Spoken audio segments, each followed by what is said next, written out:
It's summer sale time, and we're giving podcast listeners an amazing 50% off an annual subscription to New Scientist. Yeah, this is a really incredible deal. You can get unlimited access to all our articles on newscientist.com for under £50 in the UK or under $50 in the US. Go to newscientist.com/pod50 to get this absolute bargain. Hello and welcome to New Scientist Weekly. I'm Rowan Hooper. And I'm Penny Sarchet. Welcome to the show. This week, we're joined by reporters Clare Wilson and Michael LePage in London and Leah Crane in Chicago. Welcome all. Hello. Thanks, Penny. Hello. Coming up on the show this week, we're hearing from an extraordinary scientist who claims to have evidence that we live in a multiverse. And we're going to pick over the news from last week that DeepMind has solved one of biology's biggest problems. We've also got an interview with superstar writer Neil Gaiman about dreams and the new Netflix show based on his comic Sandman. And we're going to hear about the latest from the James Webb Space Telescope. But we're going to start with a story about making zombies. Well, that's what you said it was about, didn't you, Michael? I confess that's how I summarised it. Might not Was be it quite accurate. Was that an exaggeration, perhaps? Yes, it is a bit of an exaggeration, but I can see where you got the idea from, Michael, because it does involve trying to bring people back from the dead in a strange kind of way. But that would be the most radical application of this new medical technology. So let me first tell you about what the researchers really are trying to do. And that is they're trying to rescue and preserve cells and tissues and organs that are suffering from lack of blood supply or lack of oxygen. So the research team from Yale University have done this by creating an artificial blood substitute. And this contains hemoglobin, the protein normally found inside our red blood cells. So it contains hemoglobin in a very pure form, as well as a cocktail of electrolytes and nutrients and medical drugs that aim to stop the normal processes of cell death that happen when cells are deprived of oxygen. I just have to jump in. I think it's more like Frankenstein than zombies, just to refine the genre we're talking about here. I'll bring you back down to reality, because what they so far they have only tested this on pigs, not people. So it's obviously really early stage work. So they anaesthetized the pigs so that they didn't suffer. And then they stopped their hearts as if they'd had a heart attack. And they let them lie on the operating table for 1 hour, effectively dead. And then they connected them to something similar to what's sometimes called a heart-lung machine. And that pumped this special fluid into their bodies for 6 hours. And then afterwards, they stopped the experiment and they examined the bodies, and they found that the cells of their major organs showed remarkable recovery of function by several different measures if you compared them with animals that had just received an ordinary blood through an ordinary heart-lung machine. Wow, so what, did this cocktail of special drugs, did it bring them back to life? No, not at all. They did not restart the animals' hearts, and they certainly didn't see any brain waves in their brains. That would have been impossible given the circumstances. They were looking at the organs using just isolated cells, for instance, looking at the cell's ability to take up glucose and metabolize it. So that's a far cry from showing that any whole organs can function normally. But nevertheless, I spoke to several other scientists who work in this area, but they are independent of this research team. And they say that this does make us somewhat rethink the ability of cells to survive a lack of blood supply. So we used to think that it was an irreversible process that happens after death. These new results, they suggest that there is a longer window of rescuing biological functions than we previously thought. This is so interesting, and it raises so many questions. But one thing it immediately makes me think of, Claire, is, do you remember, I guess it was back in 2018, there was suddenly a bit of a buzz about artificial blood and some quite bold statements that within a few years we wouldn't need to rely so much on donors for donated blood because we're going to make our own blood. And I think every year I ask you, is this going to be the year that we have artificial blood? This is actually sort of better than that, isn't it? In this experiment, it performed better than the blood. So what is the aim here? What do they want to use this for? They say that the first, most immediate aim is to try to save more organs that potentially could be used for transplants. So that could be the most immediate application of boosting our number of organs available. The second interesting use that isn't completely far-fetched at all would be to help people who are still alive, who say they've had a heart attack or a stroke that cuts off or reduces blood supply to the heart or the brain, respectively. So it looks like this special fluid is, as you say, a bit better than ordinary blood. And then there's a third potential use, which is where things start to get really, really speculative. And this is what Michael was alluding to, I think. So what if we could help someone who has, for instance, drowned? There wasn't anything physically wrong with that person before they fell in the water, but they're now dead because, their lungs filled with water and that made their heart stop. They would currently be classed as dead if their heart had been stopped for 1 hour, say. But suppose we could then just transfuse this fluid into them, start pumping it into them, and return all their organs to functioning normally. So perhaps they could be saved. I mean, that word perhaps is doing a lot of work there, but if they could get that to work, does that mean that that person has been brought back from the dead? Or does it perhaps mean that we have to redefine death? I do think that we do. Like, we know that it's a much broader thing than we thought, even quite recently. Perhaps people can be revived, and this might make it even broader still.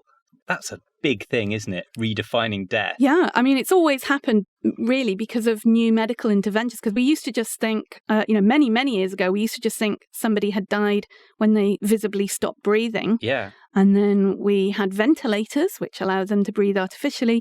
And then, they developed things like heart-lung machines. So all the way, the more you use medicine to try and save people, the more it puts us into a bit of a quandary. Next up, it's Neil Gaiman. Yes! Ooh! Yeah, what a legend. Neil Gaiman is a British writer. He achieved huge success with novels, children's books, film, theatre. But it all kind of started for him with his Sandman comics in the 90s. They were a massive smash hit. And now they've finally been turned into a Netflix series, which launches this week. Neil, thanks for coming on the show. We're really big fans of yours at New Scientist. And although your work is more on the fringes of reality than science, I think you are influenced by science, aren't you? I definitely am. I mean, I've been a mad New Scientist reader now since I was a kid at school, but I've been a subscriber for about 30 years. So I have teetering stacks of ancient New Scientists anywhere that you could possibly want them, mostly in the toilets.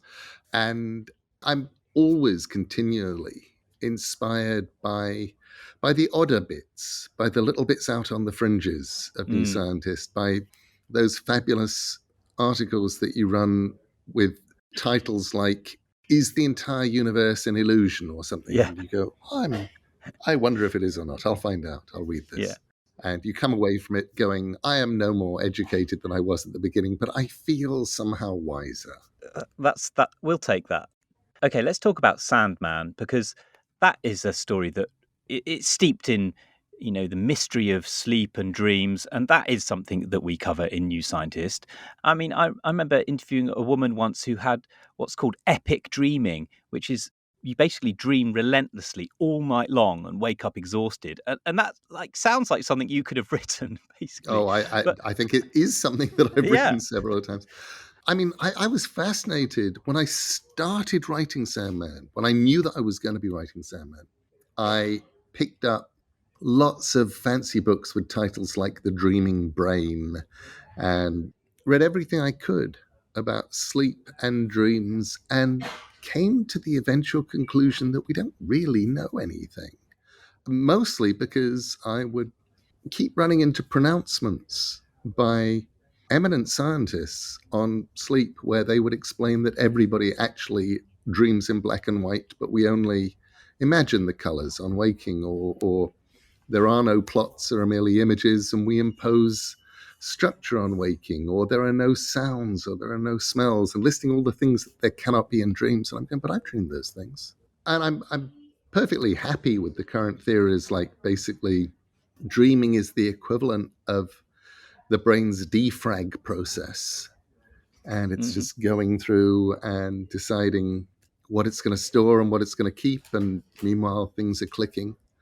But I'm also incredibly aware that for most of humanity's existence, what would have happened in their dreams would have been as important to them as what happened in their daily lives.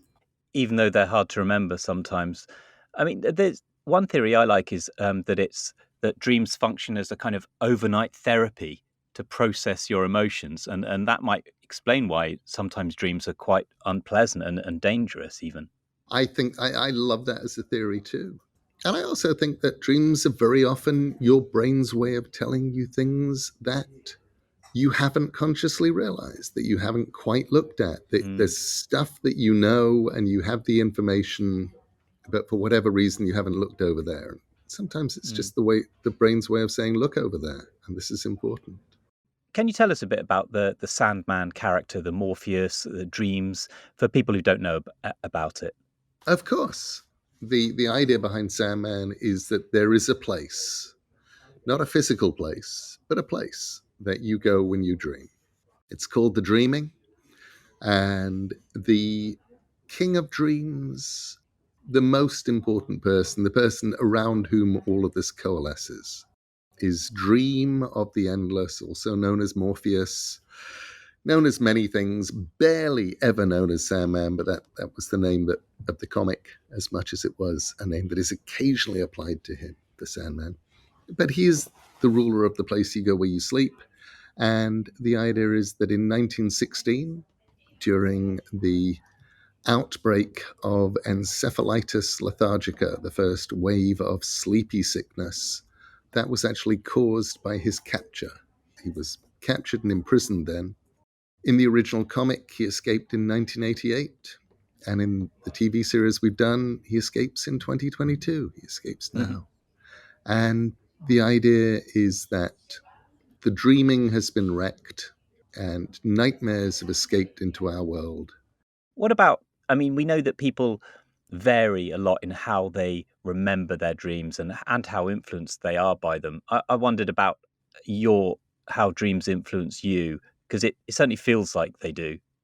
I think they do. I long ago realized that I was never going to, I didn't have the kind of head where dream logic for me was anything like story logic. And stories do one thing, dreams do another. But I also realized that dreams are an amazing source of imagery. So for me, that's mostly what I've used dreams for.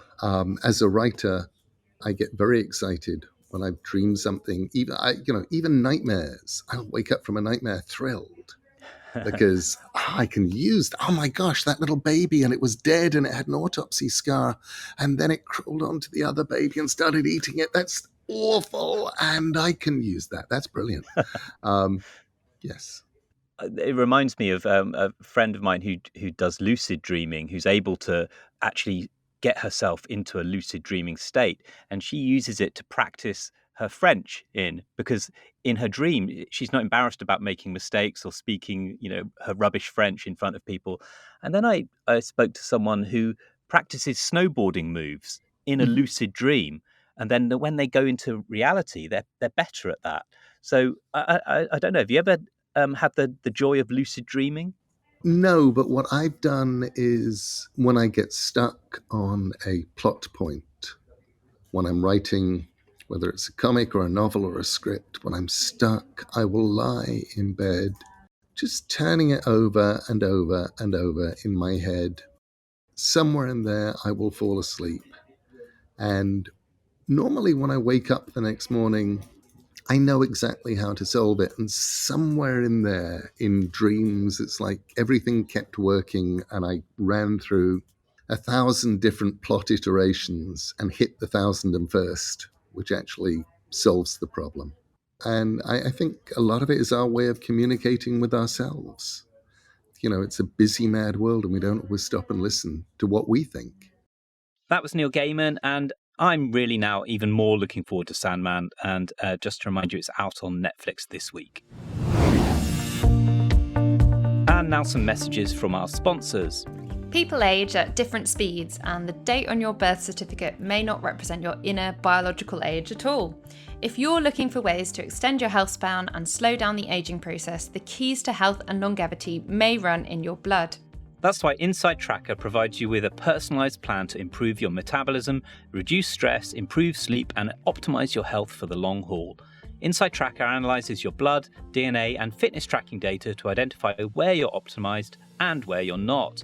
You'll get a daily action plan with personalised guidance on the right exercise, nutrition, and supplementation for your body. For a limited time, get 20% off the entire InsideTracker store. Just go to insidetracker.com/new scientist. That's insidetracker.com/new scientist. Now, we've been telling you about this new podcast, How We're Wired, for the last few weeks. And if you've not had a listen yet, you absolutely should. It's all about neuroscience and how our brains work. And even though it's a complex subject, it's super easy to follow. Dr. Anna Machin meets all sorts of expert and non-expert guests to bring you a colourful look at topics from brain building to how we hear. Yeah, did you know babies can hear way more sounds than we can as adults? This is a fact I love from the Focus episode about learning a language. In Swahili, there are 2 different ways of saying tea, which as English speakers, we'd really struggle to hear.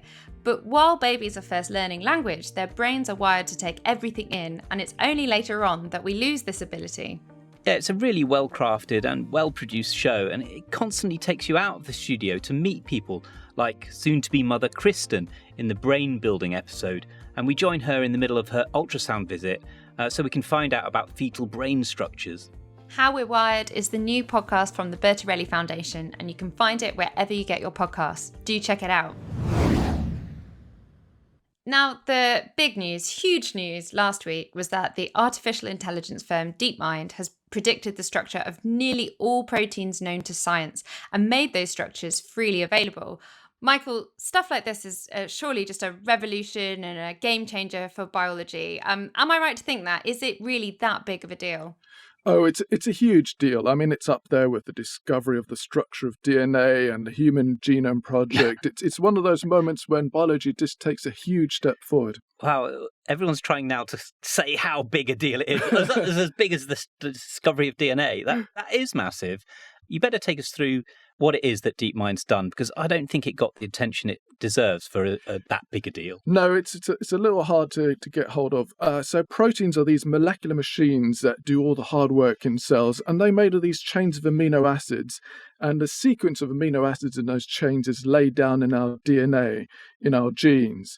So thanks to genome sequencing, we've now been able to sequence all this DNA, and we know the amino acid sequences of around 200 million proteins. That's in humans and all sorts of other organisms, viruses, bacteria, and so on.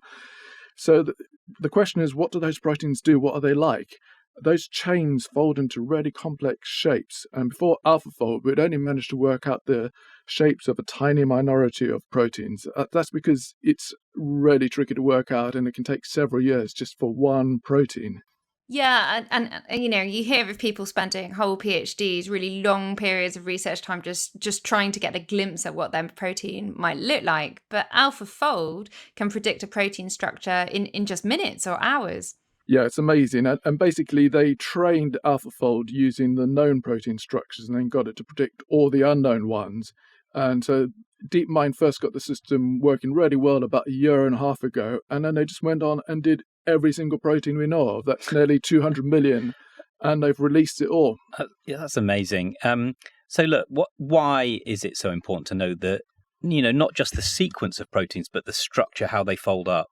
Okay, so imagine your car was a living organism and it had a gene for a brake protein. So if we were trying to work out what it did, so geneticists could sequence the gene, and then they could try and work out what the protein does by disabling the gene. And they'll go, hey, if you take this protein away, your car doesn't stop. But they wouldn't know actually how the protein stops a car, and if it went wrong, they wouldn't know how to fix the brakes. You wouldn't be able to do any of those things. You just have this vague idea of what it does.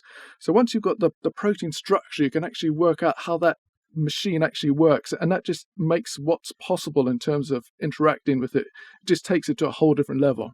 Okay. I like your living car, but can we have I do like that, but can we have another example that's actually real? Yeah, no, there's a great example. So with most vaccines, biologists just stick in a whole protein. They don't need to know the structure. They just include entire proteins, and our immune systems do all the hard work.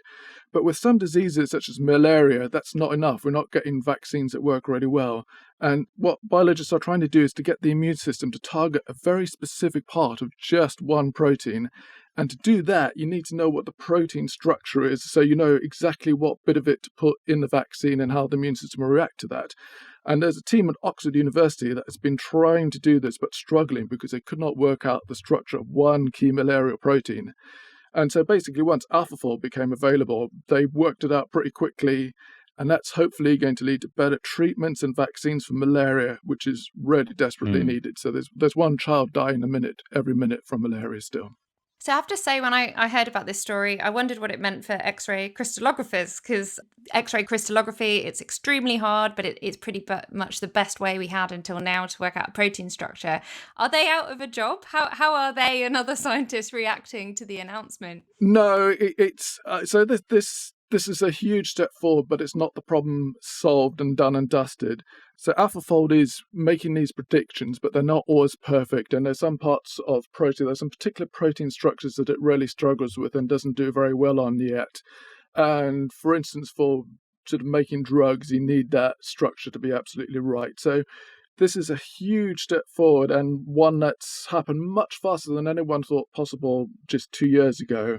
But it's not job done and finished and done and dusted yet. But it is going to lead to huge advances. It's going to take time for those to come through, just as it did with the Human Genome Project. But in the long run, the benefits are going to be huge.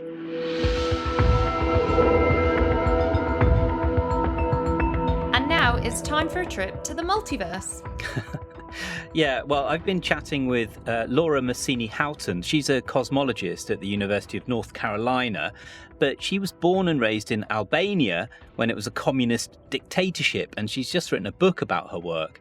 And in the book, she basically provides evidence, she claims, that we live in just one of a vast multiverse of universes. So that's cool.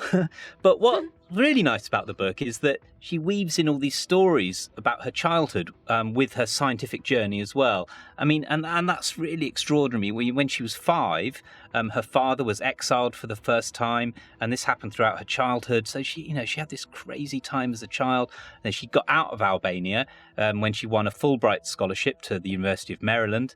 And her big idea is that the universe in its earliest moments can be understood not just as this tiny particle, but as one that has a quantum wave function. And that's what physicists use to define the haze of possibilities you get in quantum physics. And she says if you think about it like that, it gives rise to this multiverse, many diverse universes as well as our own one. And she made these predictions about what we might see today if her theory is correct, and says they've been confirmed by observations of radiation left over from the Big Bang, and that's the cosmic microwave background. Laura, welcome to the show. So you had your breakthrough in a coffee shop in North Carolina. Tell us about that. I realized that since our universe was tiny, it was smaller than any quantum particle in the first moments of existence, then I can do quantum mechanics. I can study it with quantum mechanics. And furthermore, I can think of the universe not as a quantum particle, as an object, but I can actually think of the universe as a wave because of the wave-particle duality of quantum mechanics. Yeah. Once I made that connection, then the rest was just mathematical derivation. I mean, we solved that equation in this landscape of energies for the wave function of the universe traveling through that landscape of energies, trying to find out where it would settle, in which energy, which valley of energy it would peak in that structure. And we found out the obvious answer that, of course, it prefers the smallest energy possible. And it took some more thinking and more work to realize that I'd missed another very crucial ingredient in that picture, and that was quantum entanglement. And that feature actually turned also crucial for later on for making predictions for signatures for traces of the multiverse in our own sky. Yeah, can you explain that a bit more? Because the theory of the decoherence of the wave function universe just sounds beautiful, even without understanding the maths of it. But I mean, your idea moves further than just theory, doesn't it? Because you are able to make observations and actually test it using the fingerprints from the cosmic microwave background. So can you tell us a bit more about that? Yes, absolutely. So what allowed me to actually make those predictions with Rich Holman and Tomo Takahashi as collaborators was the fact that we have a coherent theory that starts before the Big Bang, when our universe is just a wave in some landscape of energies. And we have that coherent story where we can follow that wave through the Big Bang as it becomes a large universe, not quantum anymore. It becomes a classical universe when it grows. And to present day, we have a theory of cosmology where I can fast forward the first moment of existence in our universe to the present day. Once you do that, then you can trace those early moment entanglement between different branches that contributed some denting in our early sky. You can trace that forward to present day, and the whole effect is just a rescaled version. I mean, everything we see in the sky today is just a rescaled version of what happened at infancy. Is like a birthmark that simply as a human, for example, grows, that birthmark will be there forever, but it just changes in size. So that's how we were able, we had the set of equations and we had the continuous story before, through, inflation, and after. So we could trace that all the way through to present day. And the predictions we made as a result of this early entanglement between different branches were first the existence of a giant area in the sky that we call the giant void, which was nearly empty. Another way to visualize what's happening here is think of all these quantum universes as tiny quantum particles, and you have a lot of them. They are all interacting with each other. It's when I have many quantum particles, they are interacting at least gravitationally. They are pulling on each other like all the objects do. Mm-hmm. So that interaction somehow modifies, dents, or scars our sky. It's very weak, of course. That's a minuscule interaction between all these branches, but it's sufficient to modify our sky to some degree. Once we fast forward to present day, those dentures, those scars, then we made a series of predictions, but one of those was that there should be a giant void in the sky of about 10 degrees. Now, did I help in contributing to the multiverse and the paradigm shifts? I think definitely, and even more than answering and deriving the answer for the first time to the question of the origin of our universe. More than that, what really helped in my work is the fact that we were the first ones to show how you can actually test the multiverse, and that you don't need to go beyond the horizon. You can just see it in our sky. Yeah, that's a really, really powerful thing that you've done with that. What would you like people to take away from reading this book? Science is beautiful and physics is beautiful, and it doesn't matter how much hard work a field requires, which I suspect is the same for most fields. It's not unique to science. That moment, that very rare moment of discovery at the end is worth a lifetime of hard work. And it really cannot be compared to any other type of accomplishment.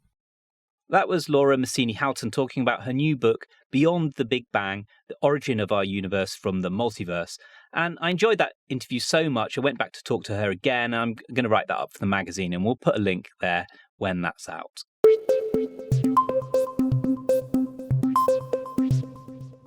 Okay, so let's go from observations of the multiverse to, slightly more local astronomy with the James Webb Space Telescope.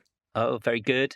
So the JWST it's not even working for very long, but we're seeing an absolute slew of data coming back. Leah, let's start with the race to get to the oldest galaxy. Basically what's happening is that we've gotten, as you said, this sort of fire hose of data, And as people go through it, they're finding more and more distant galaxies. And people are going to keep doing that. So before we dive all the way in, I should explain how we denote the distances to things in space, which is by a quantity called redshift, which occurs because of an effect similar to the Doppler effect. When things are moving away from you, their light is stretched and it becomes redder looking. And the farther away anything is from us in space, the faster it's moving away from us because of the expansion of the universe. So a higher redshift object is farther away than a lower redshift object and also looks redder. So it's been really notable, hasn't it, since we've started getting data coming back? We've had kind of this slew of results of older and older and older galaxies. What's the highest redshift that we've discovered so far? So there is one group that's reporting that they may have found a galaxy at a redshift of 20, which would mean that we're observing it as it was within 180 million years of the Big Bang. That's unbelievable, isn't it? Because how old's the universe? 13.8 billion years old or something? Mm-hmm. So right at the very early days of the universe. What do people think of that? I would say that most people are pretty wary of it. It hasn't been confirmed. In fact, most of these super distant galaxies haven't been confirmed. And that one in particular, that's earlier than we expect galaxies to have formed. Right. But the highest redshift one that we have confirmed is at a redshift of about 13, which means that it formed within about 300 million years of the Big Bang. Okay, and let's talk a bit about exoplanets, because we mentioned on the podcast last week about how we can measure the atmosphere of exoplanets by looking at the spectral composition of the light coming through it. But now it turns out there are ways to measure the surface of planets too, aren't there? Yeah, so it's basically the same. You're just looking at all the light that's coming from this planet, or any planet rather. And the really important part is separating out the light that's shining to us straight through the atmosphere and the light that's bouncing off the surface before it comes to us, which is super, super hard to do. Extraordinarily hard. And some astronomers have been practicing with data from other telescopes, and they think they'll actually be able to do it with JWST. We're not sure yet. And it won't be every kind of exoplanet. It'll only be basically really shiny ones with thin atmospheres. Right. But it might be doable, which would be pretty incredible. Yeah, I mean, to see the surface of an exoplanet would be incredible. And to as a mark of how hard it is, one astronomer we spoke to said, it's within the margins of feasibility to do this. So maybe. And the other thing that jumped out for me this week from JWST was the better image we've got of Earendel, which is the most distant individual star ever seen, 28 billion light years away. It's just ludicrous, isn't it? And Ludicrous. Ludicrous. I'll just put in a little plug. We've got so many stories from Leah and other writers. There's so much exciting stuff coming out of the JWST. So newscientist.com has loads at the moment. And that's it for this week. Thanks to our guests, Leah Crane, Michael LePage and Claire Wilson, and Neil Gaiman. And thanks to you for listening. Before we go, we wanted to tell you can also listen to our podcast on YouTube. Just search for the New Scientist channel on YouTube, and we're posting them on there. They're in a dedicated playlist. And don't forget, of course, newscientist.com/pod50 to get that bargain deal of 50% off a subscription to New Scientist. Yep, newscientist.com/pod50. Do go and check it out. And that's it. See you next week. Bye. Bye. Bye. Bye. This podcast is produced by OG Podcasts. Find out more at ogpodcasts.co.uk.